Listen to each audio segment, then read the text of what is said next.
Alors bonjour à tous, c'est marqué dans le tour,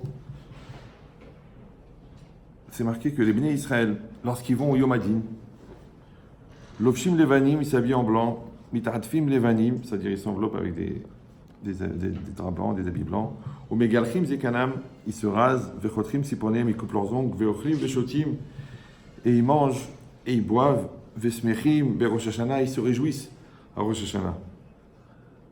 Normalement, c'est un jour de jugement. Quelqu'un il a peur. Parce que quelqu'un il dit, c'est pas s'il va être condamné à mort, s'il va être sauvé. Comment il peut être tellement tranquille? Alors il dit, les fiches chez Yodim, chez Akadosh Baruch Hu, c'est la Emnissim. Parce qu'ils savent qu'Hachem leur fait des miracles. Ou ma tête dinam, les Kavzechut, il va faire tendre leur jugement vers le Kavzechut. Ve Korea la Em Xardinam. Et il va déchirer leur décret. C'est-à-dire, s'ils ont un mauvais décret, Hachem va le déchirer. Et à ce moment-là, ils vont sortir bien. Maintenant, tout le monde sait que ce principe de Rosh Hashanah, tout ce chag là de Rosh Hashanah, il a un seul projet, comme il explique le Rav Dessler, c'est les Amlich et Hashem. C'est de rendre Hashem roi. Maintenant, c'est écrit dans la Gemara en vérité, parce que c'est marqué Amrou les Fanaï Malchuyot, la Gemara dans Rosh Hashanah d'Aftet Zayin, dites devant moi des Malchuyot, on doit dire des Malchuyot, des Zichronot, des Shofarot, c'est-à-dire, quand vous allez voir dans le Moussaf, des psukim qui parlent de royauté, des psukim qui parlent de shofarot, de shofar, et des psukim qui parlent de zichronot, c'est-à-dire tous les srouyot qu'on a de nos ancêtres, alors qu'il soit pour nous un mérite ce jour-là, le jour du jugement. Il dit maintenant, directement, elle dit qu'est-ce que c'est malchouyot? Alors pourquoi on doit dire des langages de malchouyot, de royauté? Alors la Gemara dit que shetam lichouni alechem, afin que vous me fassiez régner sur vous. Shetam lichouni alechem, d'accord? C'est-à-dire que vous me rendiez roi. En français, on appelle ça intronisé. Vous me rendiez roi sur vous. Ce principe-là, en vérité, c'est un peu compliqué parce que c'est un principe qu'on applique tous les jours. Parce que tous les jours, on fait le Kriyat Shema, matin et soir. Et c'est le principe de Kabbalat Ol Malchut Shamayim, de recevoir sur soi le joug divin. Alors pourquoi spécialement à Rosh Hashanah, ça serait différent? D'accord? On le fait déjà tous les jours. À Pessah, on mange la matzah, c'est une fois par an. À Sukkot, on s'assoit dans la soukha. Mais qu'est-ce qu'on a? Mais le jour de Rosh Hashanah, en fin de compte, tout le but de la journée, c'est là un seul projet, c'est d'être Mamlich Hashem. C'est pour ça que toute la journée, on va répéter Hashem Elech, Hashem Malach, Hashem Imlor. D'accord? Toute la journée, Hashem Hu Elohim, tout le temps. Pourquoi? Pour réussir à faire que cette notion-là, elle rentre en nous. Mais a priori, ça a l'air d'être un peu une doublette, puisque c'est ce qu'on fait toute l'année. Tous les jours, depuis la bar mitzvah jusqu'à la mort, on doit répéter. Dès qu'un enfant il sait parler, on le fait dire Shema Israël, Hashem Elokeinu, Hashem Echad. Un homme en mourant, il doit dire Shema Israël, Hashem Elokeinu. On espère que sa neshama va sortir en disant Echad. Le soir, avant Kriyat Shema Lamita, quand on fait le schéma, et aussi c'est pareil, on essaye de s'endormir en disant Echad. Donc c'est à dire qu'en fin de compte, on passe notre vie à faire le schéma. Donc on passe notre vie à recevoir le joug divin. Donc pourquoi est-ce qu'il faudrait en plus de ça prendre une journée entière pour consacrer à ça? Ça y est, on l'a fait, on l'a bien fait. Comment ça fonctionne? Alors je sais plus parce que numéro 1, je suis très fatigué puisque j'ai fait plus de 25 conférences en 14 jours, donc j'ai la tête un petit peu à l'envers, entre le Canada et le Togo. Et je ne sais pas si j'ai parlé de ça ici, je vais parler, je vois des nouvelles têtes, des anciennes têtes. Donc, si vous avez l'impression que c'est un peu du réchauffé, c'est pas très grave, parce que moi-même, j'assiste à tous mes cours depuis pas mal de temps déjà. Donc, on peut réécouter, je veux dire, c'est pas très grave. Que cette logique-là de Kabbalat Ol Malchut Shamayim, que quelqu'un il va prendre sur lui le joug divin, c'est un phénomène bizarre. Parce que, en soi déjà, parce que, qu'est-ce que ça veut dire je prends? Normalement, à la bar mitzvah, ok, je prends sur moi le joug divin. Ça y est, je suis devenu un serviteur d'Hachem. Ok, bon, je ne l'ai pas fait à la bar mitzvah parce que j'étais inconscient, j'étais un gamin, j'étais un bébé. Bon, je l'ai fait quand j'ai fait tchouva. Ok. Bon, ou alors, je l'ai pris quand j'ai eu un problème, j'ai eu un souci, j'ai eu une angoisse. J'ai accepté que Hachem il soit le roi. Ou le contraire, j'ai eu tellement une grande joie, j'ai eu la naissance d'un bébé, l'enfant il a été sauvé d'une maladie, ça m'a fait tellement plaisir, mitor hitla avut, j'ai pris sur moi de servir Hachem. Ok, c'est bon. Donc, c'est compliqué de se demander si je l'ai fait déjà, pourquoi j'ai besoin de le refaire? C'est comme si je rentre dans une grande société et j'ai un très haut niveau d'ingénieur et que je rentre dans le secret de la société et qu'on me dit attention, vous devez signer un contrat de confidentialité, c'est-à-dire vous ne devez pas dévoiler les secrets de la boîte, parce que c'est des choses qui coûtent des milliards. Et à part ça, vous devez aussi signer un contrat de non-concurrence. C'est-à-dire que si vous quittez la boîte ou même, vous ne devez pas dévoiler les choses que vous avez apprises dans la boîte. Et c'est un truc qu'il faut signer. Bon, vous le signez une fois. D'accord? Mais imagine le gars, il a été engagé la veille, donc il a signé, et le lendemain, il va pour rentrer, il met son badge, il ne peut pas rentrer. Le gars de la sécurité, il vient, il dit ah, monsieur, il faut que vous ayez signé le contrat de confidentialité. Il dit mais attendez, je l'ai signé hier. Il dit oh, bah, hier c'est un jour, aujourd'hui c'est un autre jour. Quand tous les jours je vais le faire. Bah, c'est exactement pareil. Toi, tu t'es engagé à être Eved Hashem. D'accord? Alors tu dois re-signer un contrat. C'est bizarre. D'accord? C'est comme s'il fallait se marier tous les jours. Parce qu'étant donné que tous les matins tu es brillé Hadasha, tu sais quoi? Il vaut mieux refaire le mariage, on ne sait jamais. Ça fait que tu auras été à la Khumra. D'accord? Donc il vaut mieux que tu recommences le mariage. C'est pas possible. Ouais. Donc pourquoi? Parce que tu restes marié. Tu restes marié. D'accord? C'est comme ton fils, il a fait une grosse bêtise. Tu dis écoute, mon fils, hier j'étais très mal envers toi, je t'ai enlevé de mon cœur. Donc si ça ne te dérange pas, on retourne à la mairie, je fais une déclaration. Tu dis mais papa, même si je fais une bêtise, Israël a fait le pichirata, Israël où? Même si j'ai fait une bêtise, je reste ton fils. Donc même si on n'est pas bien tous les deux, on reste mariés. Donc et quand on fait des avérotes, on reste des bénis Israël. On reste avec Akadosh Baruch Hu. Donc c'est quoi l'idée de reprendre, de reprendre le Ol Malchut? Reprends-le, parce qu'il s'est passé quand même une journée. Et pire encore, c'est pas seulement qu'il faut le faire une fois, il faut le faire deux fois.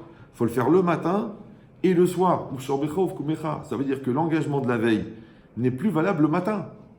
Ça veut dire qu'on est d'une fiabilité extraordinaire, puisqu'on n'est pas capable de tenir plus de 12 heures. On dirait pour faire une avéra, il faut 23 secondes. Mais c'est quand même bizarre que tellement Hachem, il est sommaire sur nous, qu'il nous dit écoute, 12 heures, franchement, c'est le max. Donc s'il te plaît, tu recommences. Et quand tu l'as fait le matin, on te dit refais-le le soir. Et en vérité, c'est une marloquette de savoir est-ce que Kriyat Shema, c'est une seule mitzvah qui s'applique à deux temps, ou c'est deux mitzvot différentes. Une le matin, une le soir. Mais l'idée, c'est quoi? C'est que premièrement, tu vois que la fiabilité de l'homme n'est pas terrible.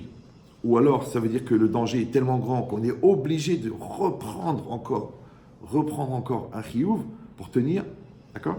Et pourquoi le matin et le soir? Parce que le chiyuv du soir, en fin de compte, c'est pour tenir par rapport au danger de la nuit.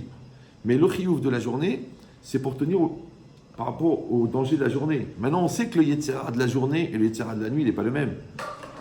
Chacun d'entre vous qui a été dans ces instituts où on va apprendre la musique qu'on appelle des boîtes de nuit, il sait que le Yetzirah de la nuit n'est pas le même que le Yetzirah de la journée. Mais c'est quand même bizarre qu'on nous demande de recommencer deux fois de suite. Ou alors peut-être l'inverse. C'est de dire le contraire. C'est que la Torah, elle a une telle ambition pour la personne qu'elle a besoin qu'elle atteigne des niveaux incroyables. Mais ces niveaux incroyables, ils ne sont possibles que s'il y a un niveau de concentration qui est tellement puissant qu'il a besoin d'être régénéré à chaque fois. Vous me suivez ou... D'accord? C'est comme si quelqu'un lui donne une responsabilité. Bon, écoute, une fois toutes les 6 heures, tu dois regarder l'écran pour voir si la machine à camembert, elle tourne toujours. Je dis, bon, le gars, ça va, c'est bien. Mais si je te dis, écoute, toi, tu vas être responsable d'un réseau et qu'il y a 38 000 opérations par seconde, tu ne peux pas tourner la tête. Donc, tu es tout le temps concentré sur ce que tu fais. Comment tu vas faire pour garder cette concentration? Tu as besoin de cette conscience. Mais on ne peut pas se contenter d'une prise de conscience, sous-entendu que tu es BSR Hadaat, tu as la tête ailleurs, et de temps en temps on dit reprends conscience. Là, tu dois être tout le temps conscient.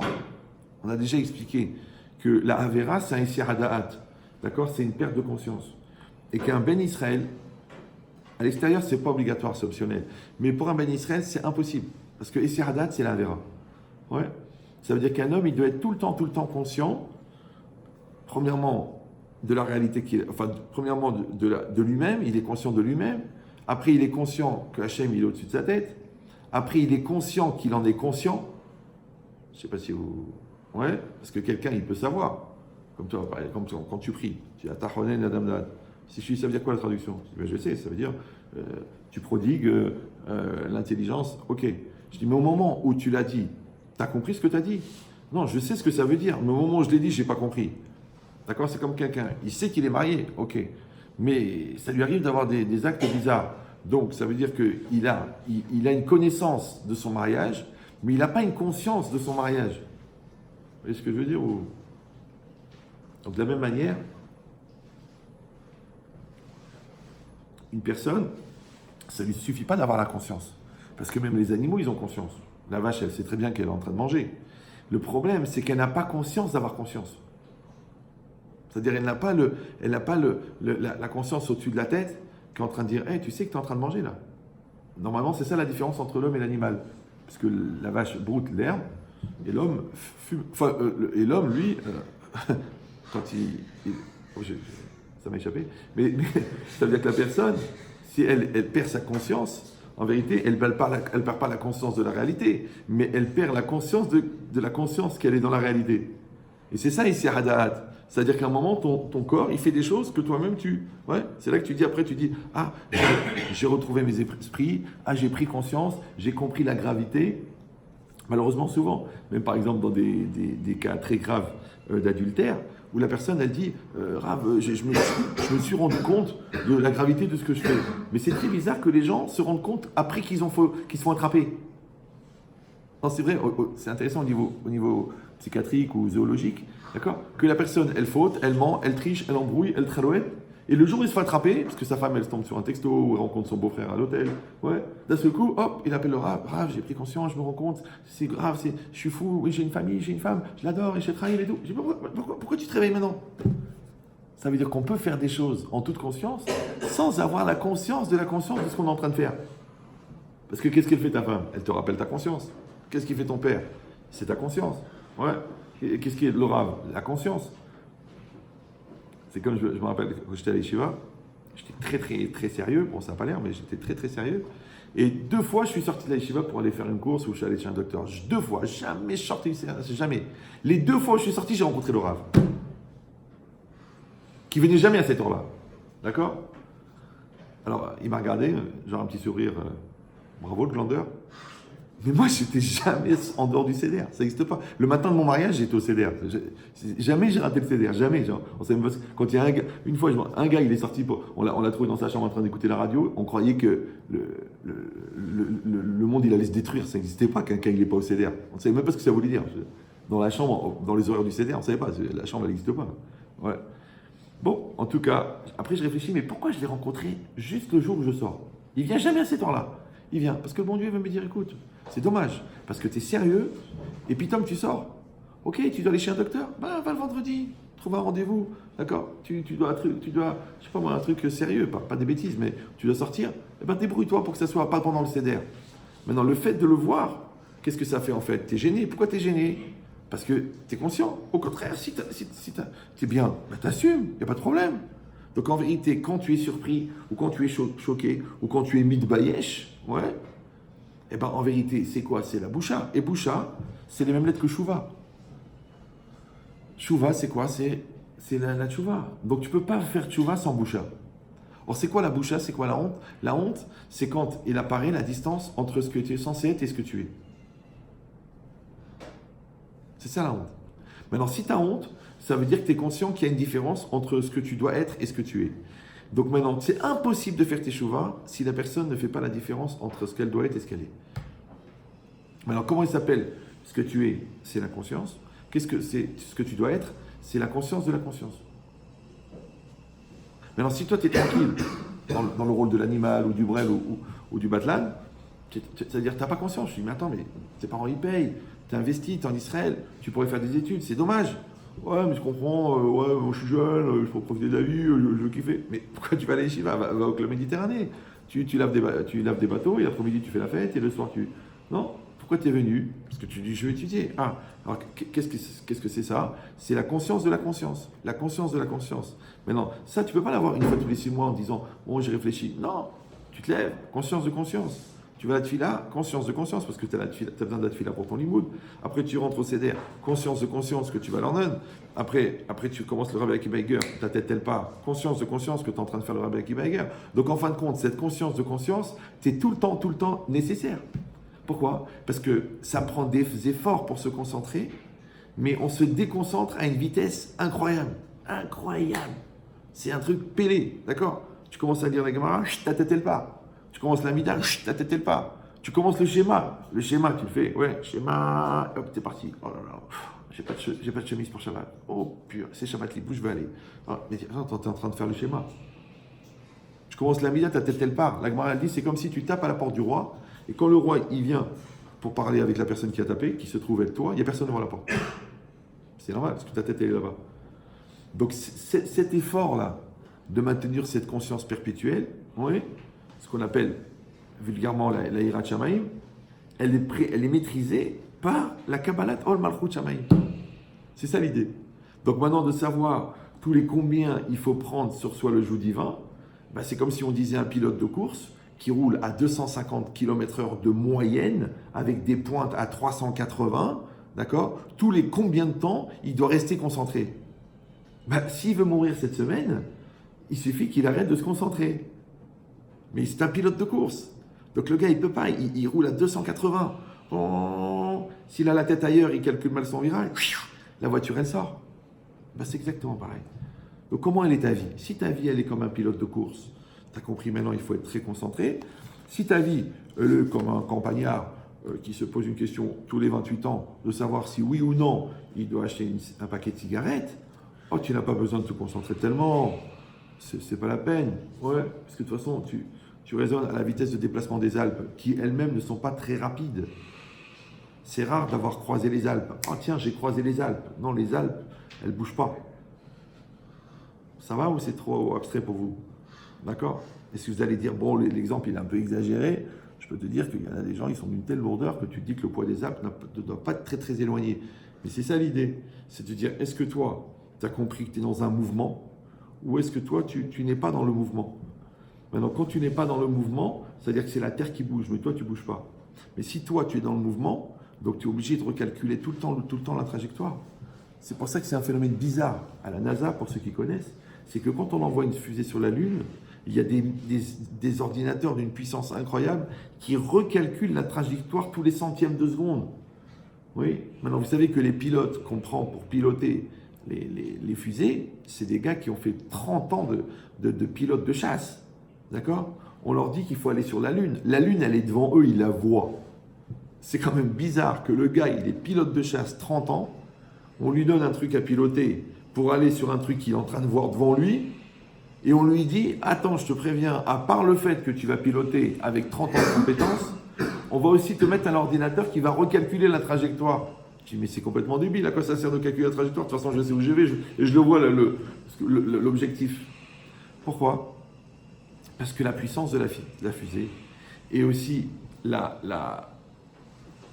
comment ça s'appelle, le degré de déviance possible, il fait que si, c'est la logique de l'angle à 0,5, un angle de 0,5, bah, le problème c'est qu'il devient un angle de 45, parce que c'est ça la logique de l'angle, c'est ça s'écarte. Donc la personne, elle va pour aller sur la Lune, et d'un seul coup elle se retrouve sur Jupiter, parce qu'elle a mal calculé. Elle va pour rentrer à la Yeshiva, et elle se retrouve à Mahane Yehuda. Tu dis, mais t'as mal calculé ton angle, quoi. Qu'est-ce qui s'est passé? Il dit, en fait, c'est ça le problème. C'est que malgré qu'on ait des pilotes de chasse, et malgré qu'on sait pourquoi on est là, mais il faut quand même recalculer. Il faut refaire de la motivation, refaire du moussard, reprojeter son projet, garder en tête qu'est-ce que je veux faire, qu'est-ce que je veux atteindre. Pourquoi? Parce que vous savez, ce que les gens ne comprennent pas, c'est que quand on a un itinéraire, et qu'on te dit, tu sais, il faut sortir à la sortie 3 pour aller à Deauville. Et toi, tu n'as pas bien écouté, parce que tu n'es pas concentré, et tu es sorti à la sortie 33. Quand tu t'en rends compte, parce que tu vois bien que le nom des villages ne correspond pas du tout, ouais, puisque tu vois Lille, 23 km, donc tu dis, je crois que j'ai fait une erreur, donc tu fais demi-tour. Ce qui est intéressant, c'est que quand tu sors du bon chemin, tu ne sens pas la difficulté. Mais quand le GPS il te dit faites demi-tour et que tu vois que tu as 80 km pour revenir sur le chemin du retour est toujours plus dur que le chemin de l'aller. Vous voyez ce que je veux dire ou non? C'est-à-dire que quand tu es dans la lourdeur, quand tu es dans les siardat, quand tu es dans les délires, c'est facile. Mais quand tu prends conscience et on te dit, tu sais, les 3 mois que tu as perdu à la yeshiva, tu vois ton copain qui est arrivé, il ne savait pas lire. Maintenant, lui, il a fait un Raphaïm. Et toi, qui as fait 10 ans de yeshiva d'école juive, eh ben avec ton Issiardat, que tu t'es baladé, que tu as fait le fou, eh ben maintenant, tu as même oublié. La Gemara a dit, il y a des Tanaïm, ils sont partis 3 jours, ils se sont reposés, ils ne savaient plus lire quand ils sont revenus. Alors le marchand, il dit, bon, c'est pas qu'ils ne savaient plus lire, c'est qu'ils n'arrivaient plus à expliquer pourquoi tel mot, il est à tel endroit dans la Torah, parce qu'il y a un très haut niveau.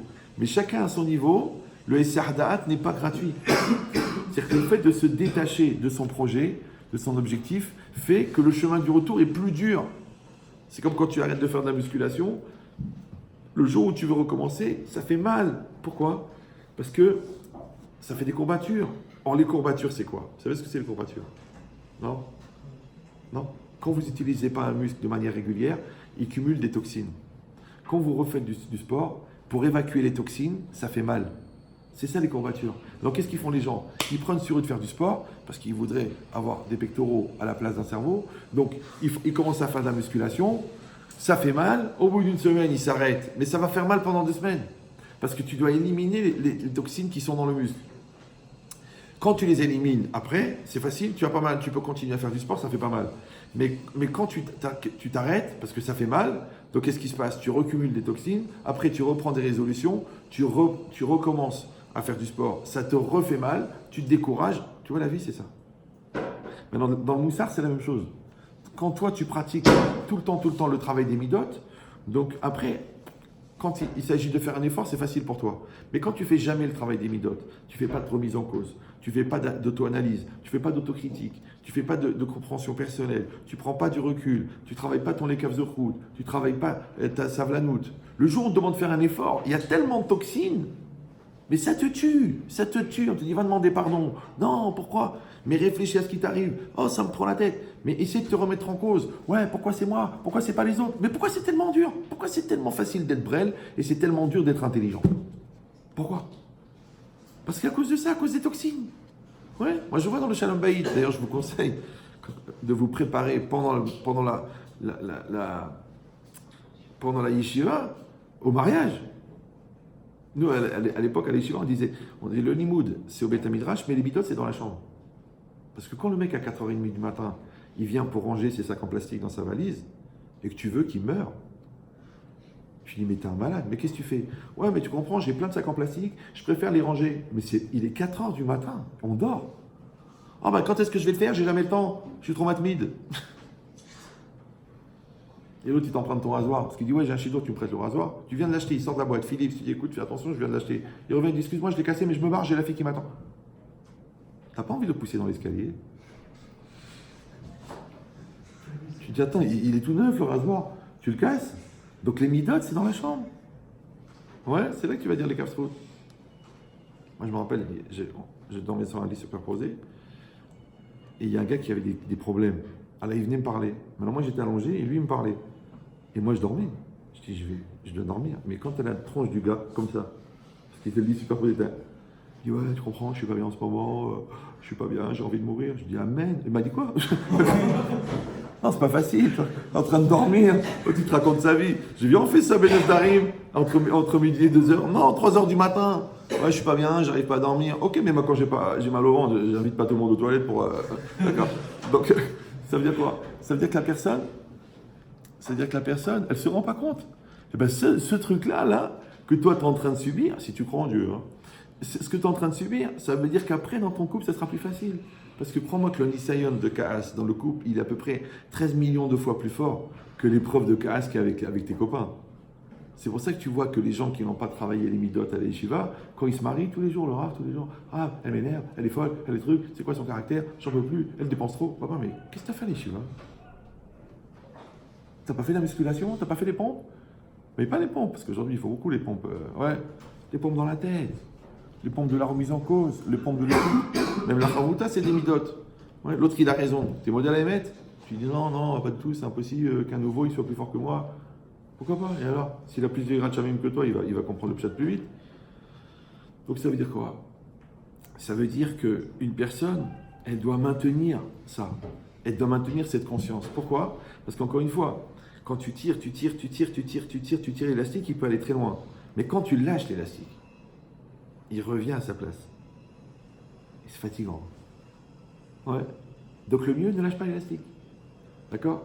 Garde la conscience. D'accord? Je suis un Bachur Yeshiva. Je suis à la Yeshiva. Maintenant, je suis dans le Tosfot. Maintenant, je suis dans le Ran. Maintenant, je mange et j'ai besoin des forces. D'accord? Et maintenant, je dors et ça me donne des forces. Et je garde à l'esprit mon projet. Pourquoi? Parce que, en fait, la logique, c'est que le Essir Da'at, c'est un peu comme comme si tu travailles sur un ordinateur pendant 7-8 heures, tu écris. Et après, tu as un coup de barre, tu as un coup de truc, tu dois partir, tu as un coup de stress, tu t'en vas, tu oublies d'enregistrer. Aujourd'hui, c'est pas possible parce que le logiciel, il te demande d'enregistrer. Ils savent qu'on est tellement nuls que maintenant, ils ont une conscience pour nous. Mais à l'époque, il fallait enregistrer. Maintenant, imagine, tu éteins l'ordinateur, tu as oublié d'enregistrer. Oh là là là là là. Tu dis 6 heures de boulot. 6 heures de hidushim. Tout est parti. Comme ça. Ben, c'est ça, ici, Haddad. Maintenant, on ne se rend pas compte que peut-être 8 jours de yeshiva, ils peuvent partir dans un Essi Haddad d'aller regarder des choses pas jolies. Un seul. Je sais ce que vous allez me dire. Attendez, on est jeunes, vous nous demandez d'être un espèce de mélange entre Rav Shach et Baba Saleh. Non, la logique, c'est qu'il faut de l'ambition. Et même si tu fais la moitié de ce qu'on te conseille, c'est déjà énorme. Mais en tout cas, tu dois connaître les yesodot. C'est que quand tu sors de la route, revenir sur la route, c'est plus difficile. D'accord? Que quand tu tires très bien l'élastique, quand tu lâches l'élastique, il revient. Et tu le sais. Donc c'est dommage. C'est dommage. Parce que ces images dégueulasses que tu as regardées, elles vont te paralyser ta prière. Cette flemme que tu as développée à regarder les films, elle va faire que le Raphaïm, il va être 6 fois plus dur. Bah oui, parce que comme devant la télé ou devant le DVD, tu fais aucun effort. Donc d'un côté, tu as fait un petit kiff d'1h30, mais d'un autre côté, quand il va falloir faire justement un effort, tu n'es plus habitué puisque tu t'es conditionné à glander. C'est comme les gens qui restent au lit pendant 6 mois parce qu'ils ont un problème. Ils ont fait une opération, ils restent au lit. Tu sais ce qui se passe? Les muscles, ils s'atrophient. Ils deviennent comme de l'eau. Les gars, il ne peut pas marcher. Il se met debout, il tombe. Parce que les muscles, ils sont devenus de la flotte. Il est obligé de refaire de la musculation. Et de la rééducation pour pouvoir remuscler les muscles. D'accord? Maintenant, quand tu es honnête, parce que, écoute, le gars, il a une grosse opération, qu'est-ce que je te dis? Il est obligé. Mais quand c'est toi qui vas liquéfier les muscles toi-même, parce que tu vas liquéfier, parce que tu vas glander, tu vas liquéfier, parce que tu vas te conduire comme un idiot, parce que tu ne vas pas réfléchir. Donc tu vas liquéfier ton cerveau, liquéfier tes midotes, liquéfier tes engagements. Après, tu sais qu'il va falloir tout redémarrer, mais c'est fatigant. C'est fatigant, c'est dommage. Ouais. C'est comme le gars que c'est son père qui lui donne l'argent. Il perd son blouson, il rachète un blouson. Je dis quand même, 700 €, c'est un beau blouson. Mais quand toi, tu as travaillé 3 mois à soulever des cartons pour avoir les 700 €, tu fais attention à ton blouson. Hein. Donc en fait, tout le problème, c'est la valeur des choses. C'est quelle valeur tu donnes. Parce que quand tu donnes de la valeur, automatiquement, tu as peur de la perdre. Alors on dit en français, est-ce que tu as quelque chose à perdre? C'est pour ça que les 3 quarts des gens qui délirent avec leur vie, c'est des gens qui n'ont rien à perdre. De toute façon, je suis jeune, bon, 1 an, j'ai rien à perdre. Ouais, de toute façon, mes parents ils sont gentils, ils supportent mes erreurs, j'ai rien à perdre. De toute façon, je suis mignon, de toute façon, je vais me marier, de toute façon, j'ai rien à perdre. Non, ça à perdre. Parce que rappelez-vous que le projet du Yetzer Hara n'est pas de vous faire fauter. C'est une erreur fatale. Le projet du Yetzer Hara, c'est de vous faire perdre le temps. Maintenant, il sait que quand il te fait perdre le temps, il gagne 2 fois. Premièrement, ce temps-là, tu ne pourras jamais le rattraper. Et la perte de temps en elle-même, c'est la pire des mauvaises midotes. Puisque cette mauvaise mida, elle va te faire encore perdre du temps, elle va faire que tu es négligent, elle va faire que tu ne te construis pas, elle va faire que tu te laisses aller, elle va faire que tu t'endurcis, parce que sauf à lève les cachottes, la finalité du cœur est de durcir. Ouais, et tu sais que ça sera encore plus dur. Donc de la même manière que tu maintiens le sport, tu maintiens les assouplissements, et ben, tu maintiens la réflexion, et tu maintiens les efforts, et tu maintiens la conscience. Et après, c'est beaucoup plus facile. C'est beaucoup plus facile. Pourquoi? C'est qu'en vérité, comme je vous ai dit déjà plusieurs fois, si le paresseux, il aurait intérêt à être travailleur.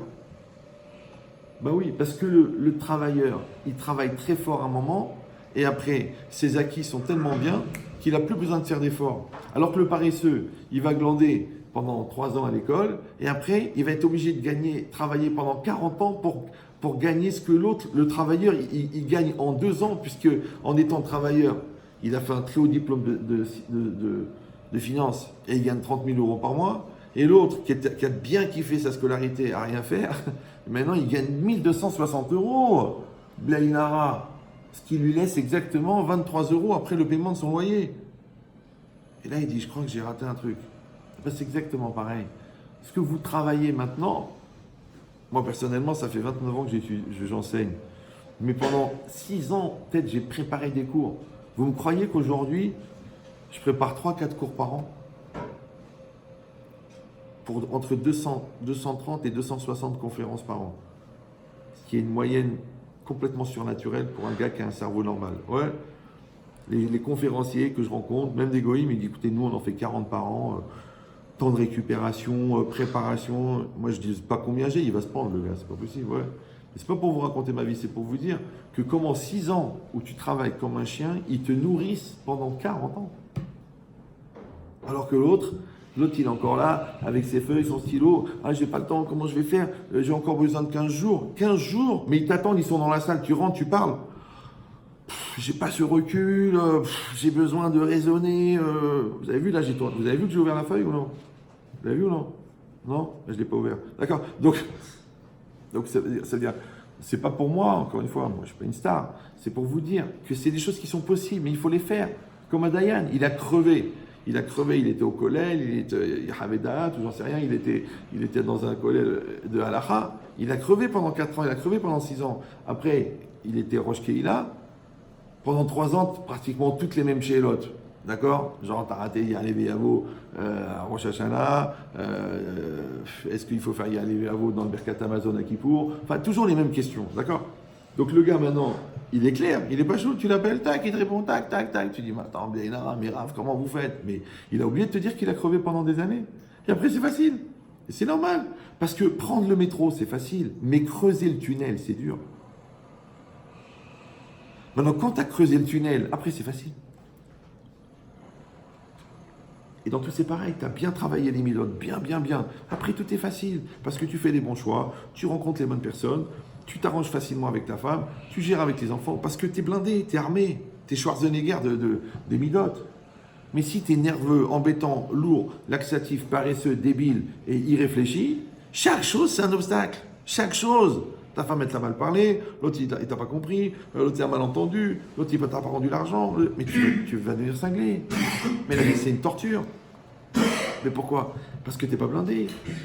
On fait pas le Paris-Dakar avec une Renault Capture. Mais à la première bosse, le tableau de bord, il va tomber. C'est pas adapté. Tu prends un bon Range Rover d'époque, le gars, il est tombé d'un immeuble et il a rien cassé. Et là, vas-y. Ben, c'est exactement pareil la vie. Maintenant, c'est cette capacité-là à fabriquer cette personne qui va traverser ces obstacles, elle vient de ça. Elle vient de cette Kabbalat Ol Malchut Shamaim. Oui. Maintenant, nous, encore une fois, on l'appelle Irat Shamaim. L'autre, il appelle d'éviter le Sihadat. D'accord? L'autre, il appelle la construction personnelle. Mais ça ne change rien. C'est juste des mots. C'est seulement que la personne, elle a ce souci-là de le faire. Maintenant, tu peux encore une fois avoir le souci parce que tu as l'angoisse d'être un pauvre type, mais tu peux aussi avoir l'ambition d'être quelqu'un de bien. Mère pas de l'écha. Vous me suivez ou... Ouais. Qu'est-ce que ça peut te faire d'être bien, d'être fort, d'être grand? Moi, je vous avais dit que j'avais beaucoup prié quand j'avais 16, 17, 18 ans de ne pas être un brel. J'avais très peur d'être brel. Mais pas brel dans le sens intellectuel, parce qu'il y a des gens qui sont diplômés et qui sont nuls. Non, dans Chokhmat Chaim, c'est-à-dire de ne pas être adapté à la réalité, de ne pas avoir la réponse à la question. Ouais, donc je m'étais cassé la tête et je lisais des livres, enfin, je réfléchissais toute la journée, parce que j'avais peur d'arriver devant la situation et de ne pas être prêt. Maintenant, vous savez très bien que si on arrive à l'heure, c'est parce qu'on part à l'avance.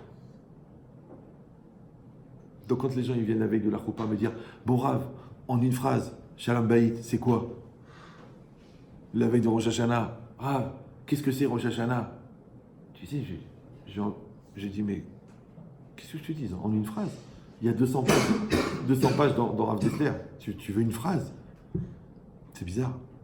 Quand tu fais une conférence où les gens disent « Bon alors pour résumer, en un mot. » Mais je lui dis « Mais jeune Brel, si je pouvais le dire en un mot, j'aurais pas passé 1h30. » Ben, toute la vie, c'est pareil. Ça veut dire que la personne, en vérité, elle doit réfléchir que c'est vrai que tous les jours, on reçoit le joug divin. Mais qu'est-ce qui se passe de plus à Rosh Hashanah? En vérité, la logique, c'est que Rosh Hashanah, si vous avez remarqué, il n'y a pas une avoda spéciale. Il n'y a pas. D'abord, on ne fait pas Teshuvah Rosh Hashanah. Pas du tout, c'est que à Kippour.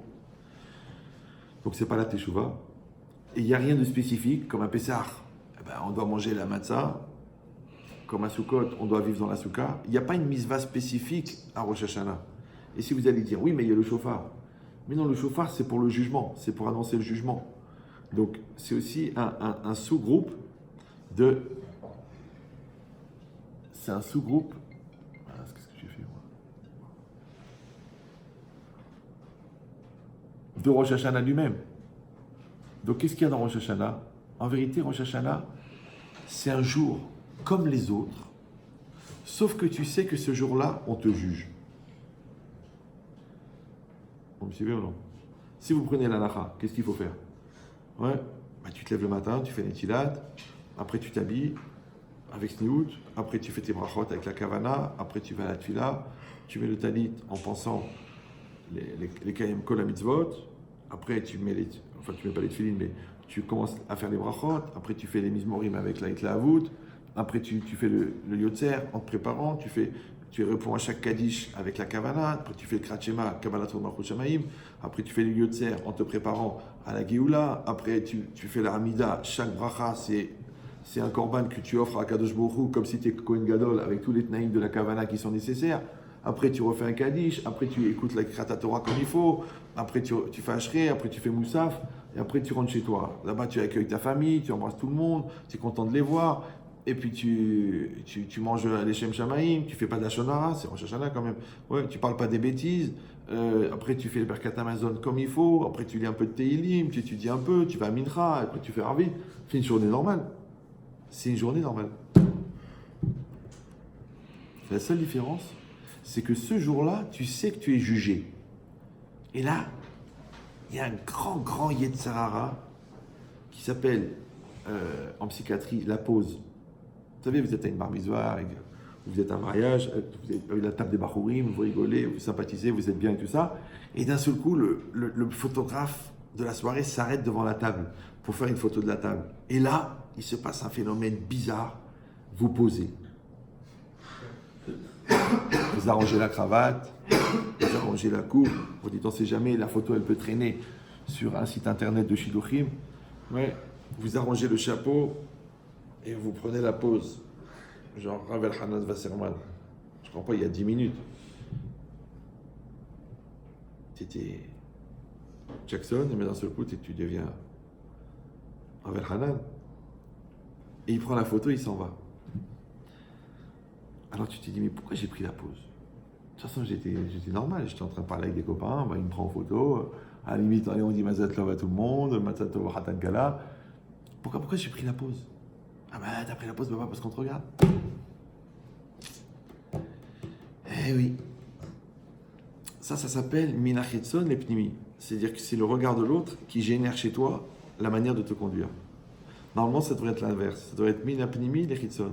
C'est qu'à l'intérieur, tu penses qu'une chose, ça se voit sur ton visage.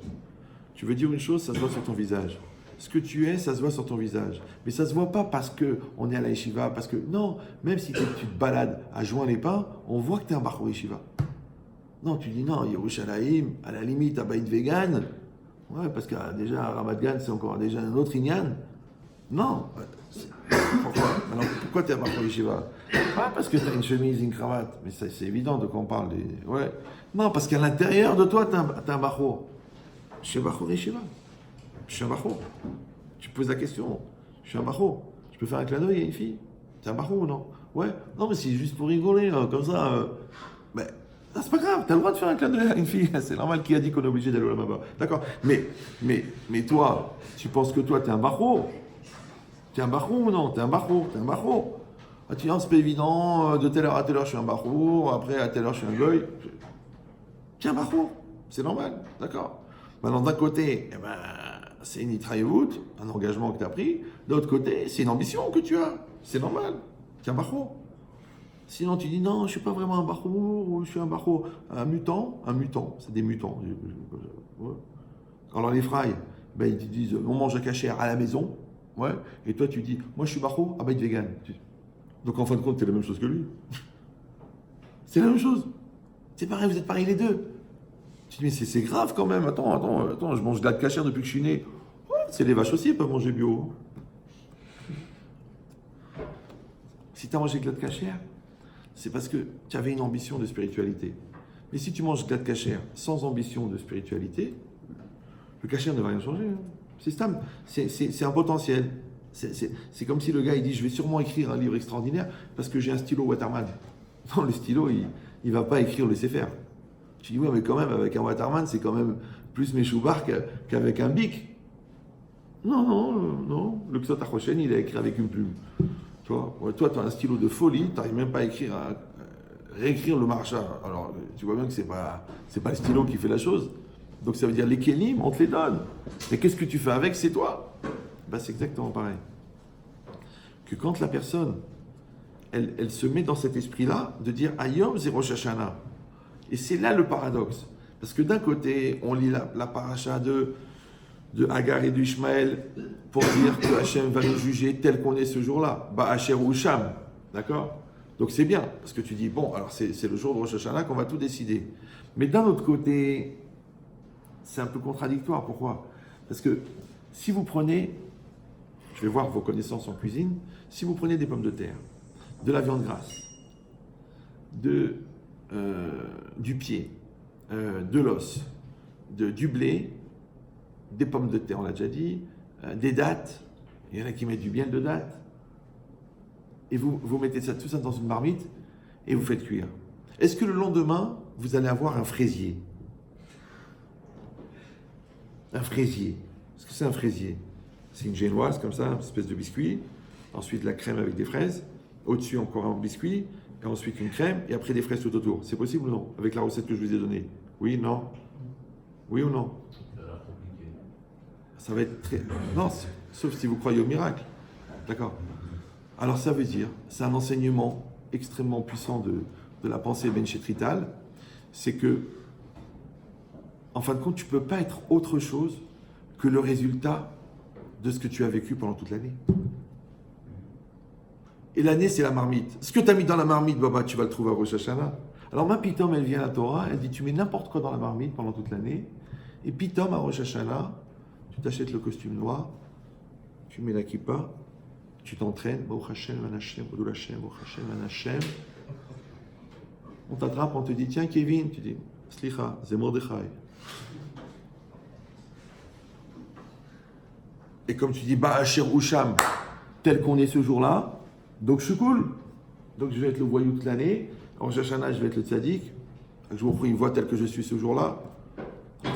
C'est paradoxal, parce que d'un côté, ouais, on va te juger tel que tu es ce jour-là. D'un autre côté, c'est difficile d'être autre chose que le résultat de ce qu'on a vécu. Vous me suivez ou? Voilà. Alors comment on va répondre à la question? C'est une question, non? Non, c'est pas obligé, peut-être que vous allez dire. C'est une question. En fait, c'est pas une question que pour Rosh Hashanah. C'est une question toute la vie. Parce que, par exemple, dans ton cas, tu vas dévoiler une personne. Je comprends pas, on t'a vu c'est tellement sérieux. Dans ta générosité, tu vas dévoiler une personne. Mais on t'a vu tellement cool. Donc c'est compliqué qui tu es. En fait, la logique, c'est comme ça. C'est que Rosh Hashanah, c'est un moment où toutes les conditions sont remplies pour que le meilleur de toi-même y sorte. Pourquoi? Parce qu'on a demandé, mais puisqu'on prend le Ol Malchut Shamaim toute l'année, qu'est-ce qu'on a besoin de prendre à Rosh Hashanah? Maintenant, le problème, c'est que tu as pris le Ol Malchut Shamaim le matin. Tu as fait le Kriyat Shema Bismano. Tu l'as bien fait. Mais après, tu sors. Tu vas travailler, tu sors dans la rue, tu vas au CDR, tu rencontres les copains, tu vas fumer ta 9e clope à 9h du matin. D'accord? Donc, il va s'en passer des choses qui vont faire que ton Ol Malchut Shamaim, il va rester ou il ne va pas rester. Mais à Rosh Hashanah, il n'y a rien d'autre à faire. Vous me suivez ou non? Tu ne vas pas aller travailler, tu ne vas pas aller te balader, tu ne vas pas aller à la plage, tu ne vas pas aller rigoler avec des copains, tu ne vas pas faire un jeu vidéo, tu ne vas pas aller regarder un film. Il n'y a que ça. Donc, à Rosh Hashanah, c'est difficile d'être Messiah Da'at de ton Ol Malchut, puisque tu fais que ça toute la journée. À quoi ça sert? Eh bien, ça sert à faire Vous savez, quand quelqu'un, on a un doute. Moi, j'avais un problème d'hypertension. Le gars, il m'a dit, bon, on va faire une journée de check-up. Tu passes la journée à l'hôpital. Journée entière. D'accord? Ils te mesurent la tension, ils te font des examens sanguins, des examens d'urine, ils te font courir sur un vélo. Tu passes une journée entière. Eh bien, c'est cette journée entière parce qu'on veut mesurer exactement comment fonctionne ta pression dans le sang, ta tension dans le sang. Ben, de la même manière, la journée entière de Rosh Hashanah, en fait, c'est elle qui va entériner et c'est elle qui va déterminer si ta Kabbalat Ol Malchut Shamaim, c'est un rôle que tu joues ou c'est une nature que tu as développée.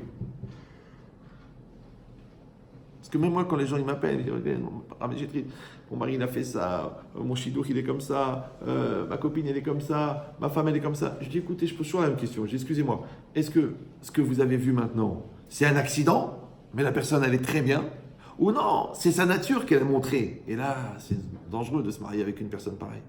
Vous me suivez ou non?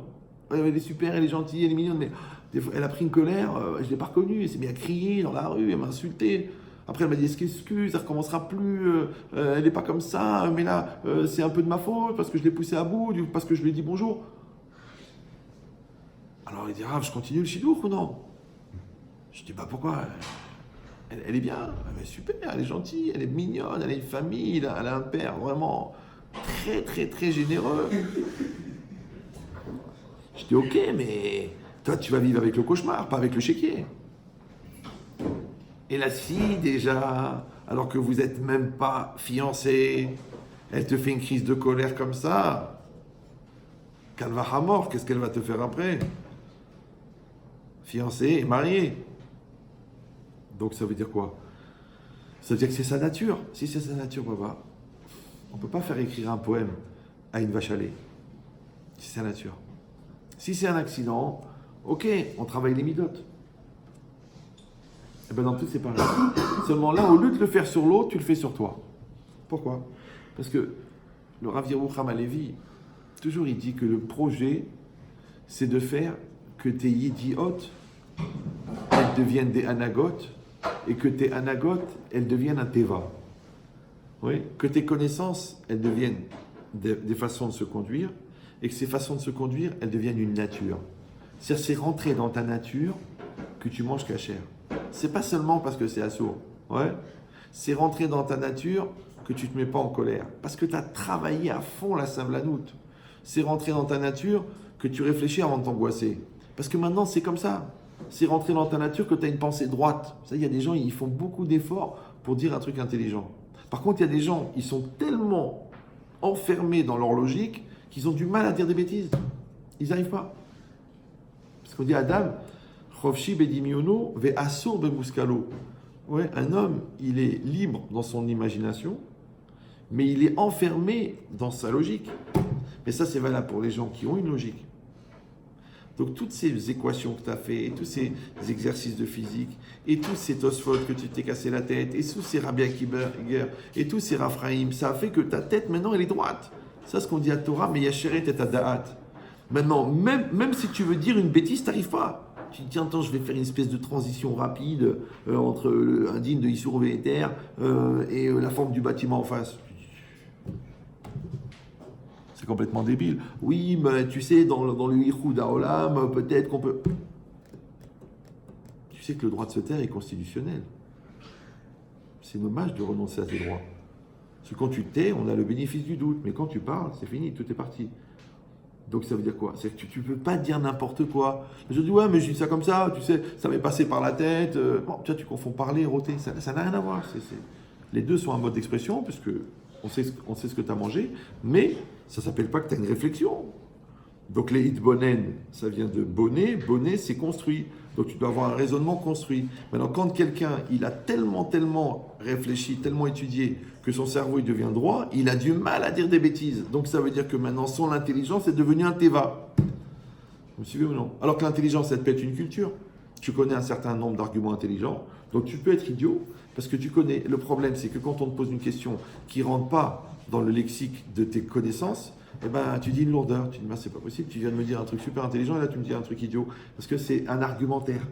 Alors que si toi, tu t'es fabriqué une machine à penser, et c'est ça le projet de la yeshiva, d'arriver à bien penser, maintenant quand tu penses bien dans la yeshiva, eh ben, tu penseras bien après dans ton collège, tu penseras bien dans ta dayanout, tu penseras bien dans ton travail, tu penseras bien dans ton couple, tu penseras bien dans tes études, parce que ta tête, elle est droite.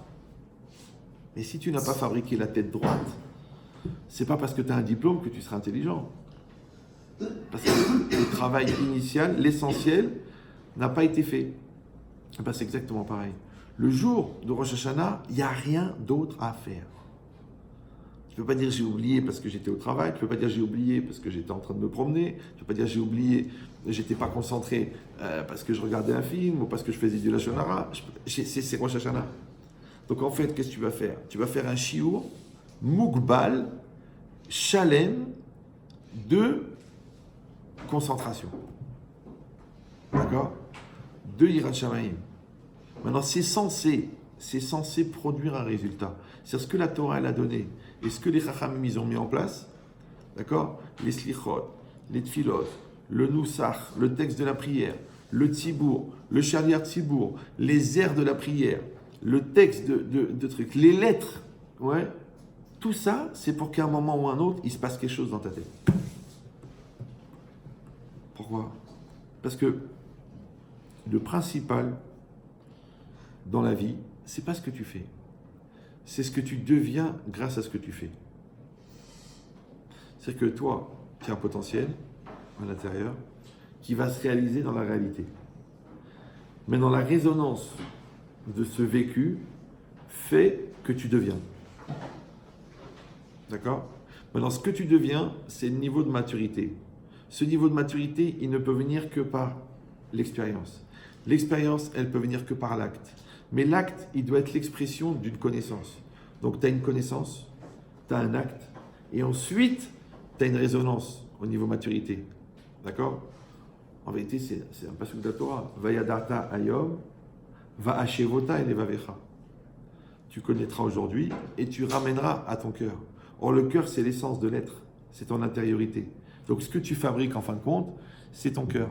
Maintenant, tu peux tomber dans le piège de ne faire que des connaissances et d'être incohérent dans ton acte. Tu peux tomber dans le piège de réaliser dans l'acte, d'être un être actif, d'accord, cohérent avec ta connaissance. Mais tu n'en as pas encore fait une maturité. Vous me suivez ou non? Comme des gens, ils font 10 ans de collège, et un jour, ils ont un problème d'argent, et ils te font exactement les mêmes arguments que le gars de la rue. Ouais, où est le bon Dieu? Comment je vais faire? Je vais stresser. Je dis, papa, t'as fait 10 ans de collège. T'as fait 10 ans de bitachon, t'as fait 10 ans de midot, t'as fait 10 ans d'Irat Shamayim, et d'un seul coup, pitom, tu te retrouves avec la même question que le gars qui mange des quenelles de cheval. Les deux, ouais, où est-ce qu'il est Dieu? Maintenant que j'ai besoin de lui, je suis stressé, j'ai peur, j'arrive pas à dormir la nuit. Mais vous avez le même niveau après 10 ans. Pourquoi? Parce qu'il a appris, attention, il a accompli, mais il n'est pas devenu. C'est qu'il n'a pas donné une médeciout. Il n'a pas fait rentrer ça dans sa nature. Or, à Rosh Hashanah, c'est ça que tu mesures. Vous me suivez ou non? C'est ça que tu mesures parce que tu arrives à te concentrer dans le schéma. Tu fais bien le Birkat Amazon. C'est ça que tu mesures. Eh bien, écoutez bien ce que je vous dis, mais c'est un peu violent. Vous êtes bien là ou vous êtes fatigué? Ouais. C'est ça le jugement. Vous me suivez ou non? Toi, tu crois que tu viens, t'amènes des arguments. Tu as ton défenseur, il y a le procureur là-bas, le Satan, il attend pour t'accuser. Et toi, tu viens avec toutes tes mitzvot, tu dis voilà, tout est là, tout est consigné. Alors, j'ai droit à quoi avec ça? Hachem, il dit, mais moi, ça ne m'intéresse pas ça. Moi, ce qui m'intéresse, c'est ce que tu es devenu grâce à ça. C'est comme si tu viens à l'examen du bac et tu dis, écoutez, je ne vais pas passer le bac, voilà toutes mes interros de l'année. C'est bon, ça suffit? Attends. Nous, on ne veut pas savoir ce que tu as fait. On veut savoir ce que tu es devenu. Maintenant, quand tu es devant une feuille blanche avec un stylo, et il n'y a pas de copain, il n'y a pas d'ambiance, il n'y a pas de livre, il n'y a pas d'anti-sèche, il y a toi, la feuille et le stylo, on va voir non pas ce que tu sais, et c'est ça les textes du ministère de l'Éducation, ouais, c'est le niveau de maturité atteint dans la connaissance par l'élève. Vous me suivez ou non? C'est pour ça que tu as des gens qui peuvent se planter au bac, alors que toute l'année, ils avaient des bonnes notes. À Mavdil, c'est exactement pareil. Toi, tu as travaillé 10 ans sur la colère. Attends d'avoir un bon Nisayon de colère. Un vrai. Pas un truc comme ça, le mec qui t'a pas tenu la porte, tu fais la gueule pendant 8 jours. Non. Un gars bien, un copain, toi qui t'a planté de 100 000 euros. Là, tu dis, Et là, on va voir si les études de colère que tu as fait, elles ont été efficaces dans ta nature. Ben, c'est exactement pareil, l'examen. Donc, en vérité, au fond, quand tu es à Rosh Hashanah, ouais, tu sais ce que tu es en train de faire. Et tu sais ce que tu arrives à faire, et tu sais ce que tu n'arrives pas à faire. C'est ça le jugement. Vous suivez ou non? Parce que si toi, tu as rendu la feuille blanche, tu n'as pas besoin de dire oh, je vais allumer des veilleuses, si Dieu veut, je vais la voir. Mais Baba, tu sais que tu as rendu la feuille blanche. À l'examen, tu sais. C'est une feuille blanche. Si toute la journée en Rosh Hashanah, tu penses à tes bêtises, tu penses à tes trucs, tu regardes ton costard, tu rigoles avec les copains, tu t'envoies des bonnes vannes, tu sais ce que tu as fait en Rosh Hashanah. Tu le sais. Alors pourquoi tu viens, tu dis oh, Mitzrat Hashem, Kotvenu Besefer HaChaim, Leman Chaylokim Chaim. Arrête. Tu sais que tu es mort. Qu'est-ce que tu es en train de discuter? Ouais. Ça veut dire que quelqu'un, il ne doit pas seulement être en vie, il ne doit pas seulement être vivant, il doit être aussi conscient qu'il est vivant. Les goïms, ils appellent ça se sentir vivant. Ouais, alors eux, pour se sentir vivant, ils font du saut élastique sans élastique, ils essaient vers la transatlantique à la nage, la traversée du Tibet en VTT en marche arrière, des trucs forts comme ça pour sentir vivant. Ouais, mais non, t'as pas besoin de ça pour te sentir vivant. Sentir vivant, confirmation par texto, sentir vivant, c'est que c'est difficile de faire la mida. Tu as plein de choses dans ta tête et tu te concentres et tu fais une belle ramida. Quand tu finis une belle ramida, tu te sens vivant. Ouais. Tu as une grosse décision à prendre, tu as un gros stress, tu as quelqu'un qui te pousse, qui t'énerve, qui te stresse, et toi tu gardes ta tête, tu gardes tes midotes, tu parles gentiment, tu prends la bonne décision, tu te sens vivant. Donc en vérité, se sentir vivant, c'est de surmonter en toi ce qui t'empêche de se sentir vivant. Donc ça s'appelle sublimer son Yetzirara, sublimer sa bêtise, sublimer sa gaminerie, sublimer sa colère. C'est que si tu maîtrises une colère, tu te sens vivant. C'est pour ça que Rav Yerucham Halevi, il dit que quand c'est marqué Vayasku be'evel vayavlu, ils se sont occupés de choses vaines et ils sont devenus eux-mêmes Evel. Ouais. Il dit quand quelqu'un il fait quelque chose de chashuv, quand quelqu'un il finalise un projet, quand quelqu'un il construit quelque chose, quand quelqu'un il maîtrise un Yetzirara, il sent une gvedoute, il sent une lourdeur, mais pas une lourdeur dans le sens d'une fatigue. Non, il sent qu'il a pris du poids. Il sent qu'il a pris de la maturité. Il se sent fort. Ouais. Si tu arrives à gérer une boutique, tu te sens fort. Si tu as fini, je sais pas moi, toutes les Chod Shabbat, il s'est passé quelque chose. Tu as passé cet examen, tu as été interrogé par le Dayan, tu as répondu, il s'est passé quelque chose. Donc, ça veut dire que Kaved et Kavod, c'est les mêmes lettres. D'accord? Donc, Kaved, c'est que tu sens que tu as pris un poids de maturité. Et c'est ça le Kavod. Maintenant, pour avoir ce poids de maturité, il faut que tu sois Mechoubad. Et Mechoubad, c'est quoi? C'est que, puisqu'on a expliqué 1 million de fois, que le kavod, c'est le droit d'exister que tu donnes à l'autre. Donc quand l'autre, tu lui donnes le droit d'exister, quand l'autre il parle, tu l'écoutes, quand l'autre il parle, tu tiens compte de ce qu'il dit, quand l'autre il parle, tu obéis. Donc celui que tu écoutes et que tu respectes se sent exister. Vous me suivez ou non? Par contre, quand quelqu'un il t'appelle et tu ne le réponds pas, le gars il dit dis-moi, j'existe pas ou quoi? Ouais. Donc, de la même manière que toi, tu fais exister l'autre en lui faisant le kavod, toi, tu te fais exister toi-même en te faisant le kavod. Tu veux ou non? Donc, le jour de Rosh Hashanah, tu te fais un kavod d'être un Ben Israël à 100%. Je me fais le kavod. D'accord? Ça veut dire que je me donne le moyen de faire toutes les mitzvot de la journée comme il faut. Comme j'y arrive, Bezrat Hashem, eh bien, qu'est-ce que je suis en train de faire? Je suis en train de faire le contre-argument de tout celui pendant toute l'année en moi qui dit t'es pas capable, c'est trop difficile, t'as pas le niveau, à quoi ça sert, on verra plus tard, c'est pas obligatoire, et puis c'est saoulant, et puis t'es pas froum comme ça, et faut pas exagérer, t'es pas non plus un païen, faut arrêter les bêtises, faut... tu vois, tout cet argument-là qui fait que, en fin de compte, tu te perds, eh bien, ce jour-là, tu ne peux pas le faire. Parce que toi-même, tu t'es rendu compte que tu es capable de faire ce que tu ne pensais pas être capable. Maintenant, la Gemara dit que on sonne le chauffard, les balbel est à Satan, pour embrouiller le Satan. D'accord? Maintenant, vous savez très bien que le Satan, ou Mastin Alenu, c'est lui qui vient pour nous accuser, Beyomadin. Avec quoi? Avec tout ce qu'on a fait pendant toute l'année. Donc, toute l'année, il nous propose la Vera. Nous, on fait la Vera. Lui, il note toute la Vera. Il vient au Rosh Hashanah pour être le procureur. Ok.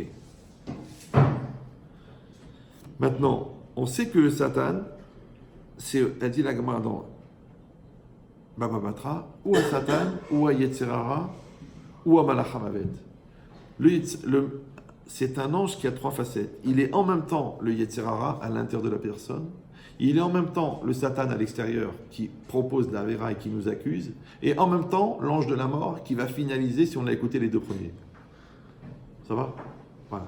Maintenant, si je dis que le Satan, donc celui qui va m'accuser au Yom Hadin, c'est aussi mon Yetzirara, donc il est aussi à l'intérieur de moi. Maintenant, si moi, le jour de Rosh Hashanah, je suis tellement étranger à celui que j'ai été toute l'année, parce que je deviens tzaddik, donc le Yetzirara, il est mes boulbal, c'est mes balbel et à Satan. Parce que quand il vient devant Hachem, il dit alors, Hachem lui dit alors c'est qui qu'il faut condamner à mort? Alors le Satan il dit c'est lui. Alors Hachem il dit qui ça lui? Lui qui fait le Kratchema comme le Chafetz Chaim, celui-là qui fait l'Armida comme le Harizal, là, celui-là qui a protégé ses yeux pendant toute la route jusqu'à la synagogue, celui-là qui n'a pas enlevé sa tête de la Sugia de Rosh Hashanah parce qu'il a étudié tout le Sefer Agmoul du Ramban. Ouais, c'est celui-là là dont tu parles. Alors Satan dit non, mais moi j'ai tous les actes qu'il a fait pendant toute l'année. Tu dis ok, mais je le connais pas celui-là moi, puisque l'autre il n'est pas là. On parle de celui qui est là et celui qui est là, le voilà, il est là. Ça va? Vous avez parlé d'ingrédients. Oui. Les ingrédients toute l'année sont Rosh Hashanah. Alors c'est ça le problème, c'est que l'ingrédient toute l'année, c'est l'ingrédient de celui que tu es quand tu fais pas d'effort. Maintenant, quand tu fais un effort, tu dévoiles quoi? Ce que tu es. Du coup, non, c'est ce que je suis pas. Que je non, encore une fois. C'est comme ça. Tu dis, quand le gars il se laisse aller, est-ce qu'il est lui-même? Non. Pour moi, il est lui-même. Non, je ne parle pas de la canette de coca vide qui descend le caniveau à Rio de Janeiro. Celle-là, elle se laisse aller. D'accord? Moi, je parle de la personne, d'accord, qui a une conscience, d'accord, et qui enlève sa conscience pour se laisser aller. Maintenant, cette personne-là, que quand elle se laisse aller, elle n'est pas elle-même. La preuve, c'est que quand elle se prend en main, elle devient elle-même. Donc, tu penses que celle qui se prend en main, c'est elle qui est elle-même. Maintenant, quand elle ne se prend pas en main, de toute façon, c'est Yetzara qui la prend en main, donc elle n'est pas elle-même. La preuve, c'est que quand elle se fait attraper, elle dit c'est pas moi. Je comprends pas, c'est toi qui as fait la bêtise, quoi tu dis que c'est pas toi? Parce que BMS, c'est pas toi, parce que tu n'étais pas là. Alors tu dis, oh, c'est vachement pratique, parce que si c'est pas moi, je peux pas être puni. C'est vrai, mais de l'autre côté, tu peux pas être récompensé non plus, parce que c'est pas toi. Ah mince, ouais. Donc tu as compris que si toi, tu n'as pas développé ton côté personnel, ce jeu-là, et c'est ça ce qui s'est passé pendant l'année, et c'est ça les ingrédients qu'on a dit qu'il y avait dans la recette, mais d'un autre côté, c'est vrai qu'il y a ces ingrédients, mais ils n'étaient pas toi-même.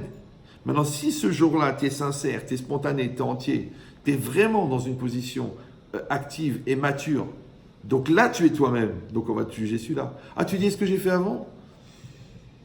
En vérité, je ne suis pas meilleur à ça, je ne suis pas rattaché à ça, parce que ça, c'était quand j'étais nul, ça, c'était quand j'étais un gamin, ça, c'était quand je me laissais aller. Mais maintenant que je me suis pris en main, je suis qui? Je suis celui-là ou l'autre? Donc, j'ai besoin d'être conscient par Rosh Hashanah, du coup, pour que ça se passe bien. Mais non. Regarde. Un mec, il ne faut rien à l'école, c'est un glandeur. Oh, t'as raison, pose la question, c'est mieux, parce que les autres, ils n'osent pas la poser. Mais bon. Un mec, c'est un glandeur. À l'école, il fait rien, mais de chez rien. Ça veut dire que même le bon, il réfléchit plus que lui. D'accord? Et un jour, il va voir son père, il dit, papa, arrête de payer des cours particuliers, arrête de perdre de temps, ça y est, je me mets à bosser. Le jour où il se met à bosser, il devient le meilleur de la classe. Il est en train de faire du baratin. Il fait mytho? Non, il travaille. D'accord?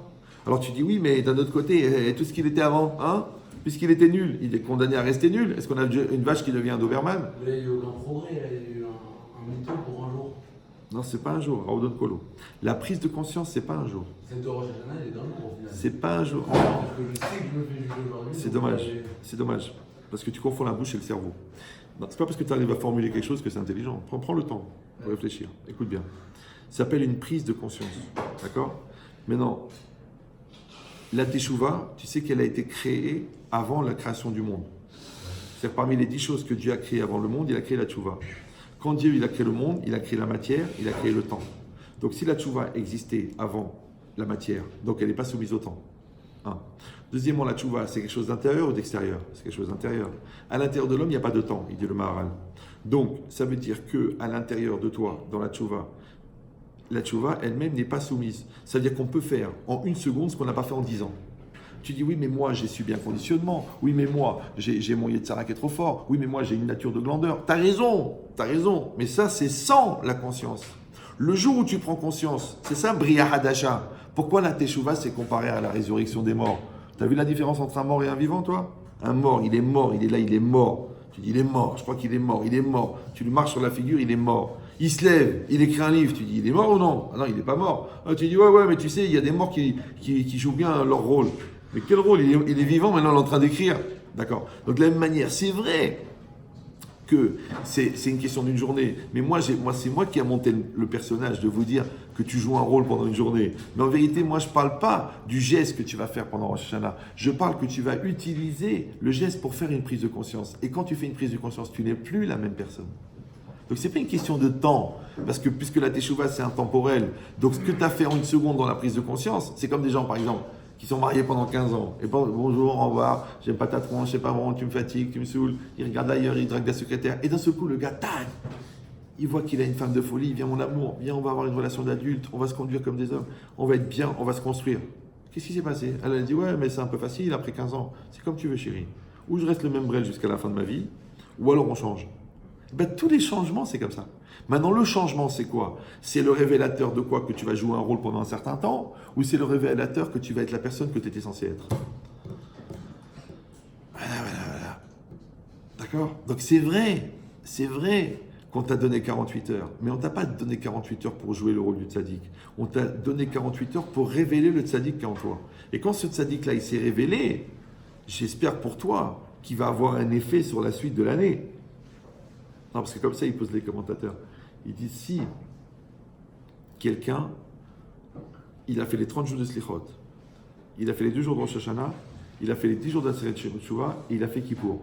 Et après la Neila, qui était un Shabbat, il va en boîte de nuit. Il fait des avérotes très graves. Dis-moi, les avérotes qu'il a fait à la sortie de Kippour, elles comptent sur l'année d'avant, puisque tu vois qu'il n'a pas changé, ou elles comptent sur l'année d'après, puisque tout a été effacé?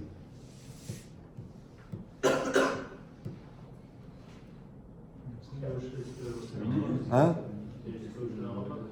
Non, je vous demande de réfléchir. Jusqu'à Oshana Rabbah, c'est pas là que tu as le droit de faire des avérotes.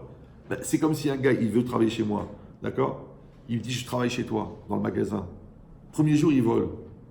Je dis, attends, tu voles? Je regrette, Mechida. Deuxième jour, il vole. Je m'excuse, etc. Troisième jour, il vole. Je dis, écoute, Baba, je peux pas te garder. Tu as juré sur la tête de ta mère, de tes enfants, et tu voles. Je pense que tu es un kleptomane, il faut que tu suives une thérapie, parce que c'est pas possible d'être fou à ce point-là. Donc si toi, le soir de Kippour, tu vas en boîte de nuit, donc c'est que tu n'as pas changé. Ou non, je dis non, j'ai complètement fait Teshuvah, mais tu sais comment ça se passe? En 2 secondes, tu replonges. Alors je te dis, en fait, que ce qui s'est passé, c'est que tu as raté une opportunité. C'est comme un gars qui a le vertige, il a le vertige, j'ai le vertige, j'ai le vertige, j'ai le vertige, j'ai le vertige. Mais son frère, il passe de l'autre côté de la barrière, et on est au 20e étage. Qu'est-ce que tu vas faire maintenant? Tu vas dire, j'ai le vertige et mon frère, il va mourir? Ou tu dis, je vais sublimer mon vertige, je vais aller de l'autre côté, je vais aller chercher. Maintenant, quand tu as été de l'autre côté, tu n'as plus de vertige. Ça s'appelle le changement. Alors c'est pareil. Rosh Hashanah, c'est ça. C'est une isdamnout, de changement. Mais le changement, il doit être profond. Maintenant, on t'a donné tous les outils pour que ça change. Maintenant, tu peux faire mytho. Tu as le droit de le faire. La nullité est un droit. Mais c'est dommage. Parce que tu avais l'occasion de devenir un héros et tu as décidé de rester un zéro. C'est dommage. Donc c'est vrai que le temps, il est court. Mais si tu réfléchis bien, les plus grandes décisions de la vie, tu les prends en 3 secondes. La personne que tu épouses, en fait, c'est 3 secondes. La maison que tu prends, c'est 3 secondes. Devenir mature, c'est 3 secondes.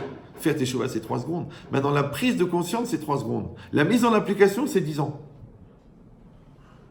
Donc si, dans les 48 heures de Rosh Hashanah, tu as 3 secondes de prise de conscience, c'est ça ce qu'elle dit la Gemara, que celui qui dit Ariat Mekudeshetli, Almenat Shanit Tzadik Gamo, Arizé Mekudeshet. Elle est Mekudeshet. Pourquoi? Qu'est-ce qu'elle dit la Gemara? Hein? Non. Shema Irer Betchouva. Peut-être qu'il a pensé, ça lui a traversé la tête la Teshuvah. Je te dis, mais attends, Tzadik Gamour, c'est pas un gars qui pense à faire Teshuvah. Mais dis-moi, les plus grands incendies de 200 000 hectares, ils démarrent avec un mégot. Donc la plus grande Teshuvah, elle démarre avec une étincelle. Comme les plus grands voyages, ils démarrent avec un pas. Maintenant, Rosh Hashanah, tu fais le premier pas. Mais ce premier pas, il va être déterminant de ta nature. Hachem, il voit ça, il dit au Satan, Mehila, le gars dont tu parles, il est mort, celui-là, il est nouveau. Allez, on démarre sur celui. C'est pour ça que ça s'appelle Ayom Aratolam. C'est le jour de la création du monde. C'est pour ça que c'est le premier jour de l'année. C'est pour ça que Rosh Hashanah, ça veut dire Rosh Hashinouï, le début du changement, et que ça tombe Rosh Chodesh, et Rosh Chodesh, c'est Rosh Hadash, une nouvelle tête. Ça va? Allez, Hazak au Baron. Est-ce que vous avez des questions?